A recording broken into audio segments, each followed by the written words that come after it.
What's going on, guys? Recording this one on my phone today. Wanted to do a real quick one for you. So some of you may know that I was recently tinkering with Micro Four Thirds for the last maybe almost 2 years now. I had the GX85. I had I had the Panasonic 12-32 and the 35-100 telephoto lens, compact lenses. And I did have a 20 millimeter 1.7. So I kind of had at the end of the day, after all the experimentation, I landed on that 3 lens kit with the GX85, and that was kind of what I was going with for a while, and really enjoyed it. Had no issues with it. But as you all know, I primarily shoot with Fuji. So the issue for me over time was that I felt like I was taking away from using my Fuji cameras, and instead of using my Fuji cameras, I was taking my GX85 and letting my other cameras and lenses kind of sit around, and also I just didn't feel like I was getting the quality that I was used to with the Fujis, and so ultimately I moved on, and got rid of the Micro Four Thirds setup. So doesn't mean I don't like Micro Four Thirds. I think it's a great system. I think the concept is great. I think I highly recommend it. But for me, being already invested in Fuji and being really satisfied with Fuji, I didn't want to, quote unquote, cheat on my Fuji cameras. So I kind of got out of that system and just moved on. Now, the reason why I got into the Panasonic GX85 in the first place was for that 35-100 lens, which was a 70-200 equivalent. I like the compactness of that, and the fact that I could carry that camera and lens in addition to another camera, which was my Fuji, one of my Fuji cameras. So I could have a 2-camera, 2-lens setup and didn't have to, worry about switching lenses so much. And that's kind of what I tried to avoid, with my Fujis, switching too much while on the fly trying to get a long shot. Because I like 35 millimeters, and that kind of 24 to 50 is kind of what I like to shoot with majority of the time on the street with family, etc. But I also feel at times as an artist, I wanted to get something telephoto when I'm on vacation in a scenic place, and I wanted to get that far away shot, and I couldn't get close to it. Because, the reality is, when you're a family man, you're not by yourself. So I can't just do whatever I want. I'm working with the limitations of being amongst my family and my friends, etc. So you got to kind of get those shots in when you can get them using what you got. And so I'm 90% of the time I'm satisfied with 35, because my opinion is 35 millimeters to me it's the perfect focal length for you to see what you see. Some people say it's 50, some say it's 40, some say it's 20, 28, some say it's 50, maybe a little longer. But I think the versatility of 35, if I had to shoot with one lens and nothing else, which I have done, on multiple occasions, it would be a 35 millimeter equivalent. So for Fuji, that would be 23 millimeters. I also like 40 millimeters too. And I also like to pair the 40 with the 24. But I digress. This is not the point of this conversation. So ultimately, yes, like I said, I like 24 in actual reality to 40. 24 to 40 is what I like to shoot with on the street, family, general purpose. And then I like to have some telephoto, usually a little extreme, past 85, to get isolation of something out in the distance. And I think that's good for me. So what I ended up landing on is, now I don't have a telephoto option other than my Viltrox 85 millimeter lens, which is more of a portrait lens and an event low light lens. That's kind of how I use it. Low light, portrait, that's how I use it. Oh, by the way, you might hear some laundry in the background. I'm down in the basement working on some photos and also doing some laundry. So if you hear that, that's what it is. This is real content, y'all. I ain't faking it. So anyway, that I use that Viltrox 85 in that way.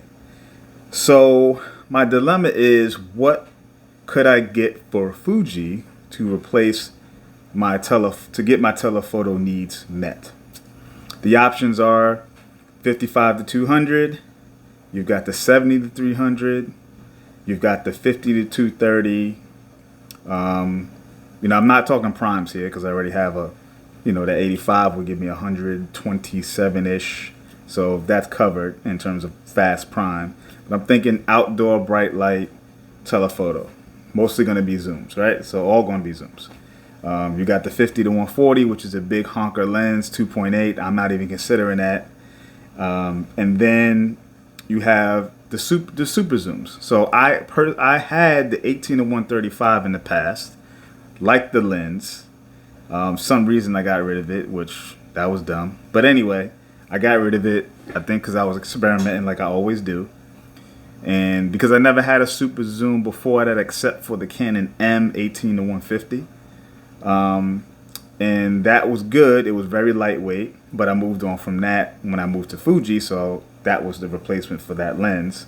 And I took some great shots with that lens, and I enjoyed it. So I don't know, for one reason, I sold it maybe to fund some other lens because I felt like I was using it more. And I'll probably still have that. Whatever that lens was, I still have it. So it was a good purchase. But yeah, ultimately, I think now, here's what I landed on. Because I did like the idea of the 70 to 300. The problem with telephoto lenses, especially for APS-C, they are big. So the idea is that I'm going to need to have either a second body with a wide angle, or I'm going to have to change the lens. And I think changing a big lens poses just too much of a problem, and I would try to avoid that as much as I possibly can. So what I decided was super zoom got to be the way. So outside of the 18 to 135 by Fuji, there was one other lens which I end up purchasing. So I'm going to show that to you right now. The Tamron 18 to 300 super zoom. Now this to me is kind of the ultimate one lens literally to do it all. So 18, so you got 27 to 300, which is 27 to 450. That's a great range. You can do literally everything in one lens. I don't have to change it. The lens is not heavy at all.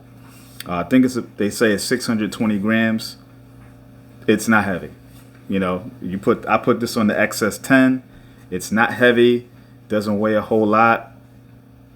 And you get one lens that you don't have to change. So if you're in bright light all day, this could be the one lens to do literally all. Now, how does this compare to the 18 to 135 since I had that lens? It gives you more reach. Simple as that. I feel like the optical things can get you could split hairs and do all these tests and stuff like that. To my eyes, when I'm shooting at f8, which I often do with lenses like this, it's gonna be sharp anyway because you're stopping down so far because you're outdoors in bright light. This is what you use these kind of lenses for. So yes, you're not gonna get fast indoor shots with this, but you're outdoors, you're stopping up to f8, f11, bright light. It has image stabilization, so if you did want to use it, in compromising situations with some flash, that's what I recommend. Use it with some flash. You could get, some decent family shots. It's not a pro lens for that kind of use. For me, I like to, when I'm indoors, I want to use a flash and really capture that snapshot type of moment anyway. So this would work if I needed to do. But only thing is, with a flash, this is too long. You're gonna get some light at the front of the barrel unless you zoom in to 50 millimeters or more. But then even then the lens extends. So this ain't no flash lens. Just switch to another lens for that. Just bring a small prime. You're good. Yeah. So I took this out to, where did I go? Journal Square in Jersey City, and this did some great work for me. I was able to just kind of go around the area, snap the environment, and get those faraway shots I can't get close to, and also get the wide scene with the 18. So I highly recommend this lens. And what you might want to know is, how does it compare to another lens? All right, so let's do this. All right, I'm gonna move the camera down a bit so you can see. So that's probably not gonna see my face, so just hear me out. So which one is it? This is the 17 to 70. Okay, 17 to 70. This is the 17 to 70. This is the 18 to 300. Very similar in size. It's about a tad taller. That's about it, and weighs a little bit more, but you're not gonna notice how much more it weighs when you're carrying it on a camera. I've carried this lens for years now, and you know, when I looked at this lens when it got delivered to me, I almost was like, wow, it's almost identical in size. I mean, it has the same filter threads. It looks identical. The same design language is present. I mean, you got a lock button. That's about the only difference outside of the height. But the lock button for the 18 to 300, so that lens creep issue won't happen. You're all covered there. And yeah, it's relatively the same size. So I'll add another lens. Give me a second so you can see. So this is the Sigma 18 to 50. So I'll slide it over. Sigma 18 to 50. Let's back it up. Yep, Sigma 18 to 50, 17 to 70, 18 to 300. You know, it's a big lens, but you know, it's not heavy. I've had worse, so. All right, so that's it. Just wanted to do that real quick, talk about that. I'm putting through his paces, so at this point, I'm all Fuji outside of my small compact, small sensor point and shoot cameras. Everything's Fuji at this point. So my next video, I'm going to talk about my lens setup for Fuji and then my cameras, because I don't think at this point I want to end the year telling you guys what it is that I actually have in my possession that I shoot with and that I use. And so that'll be the next one. All right, so until then, stay safe and be well.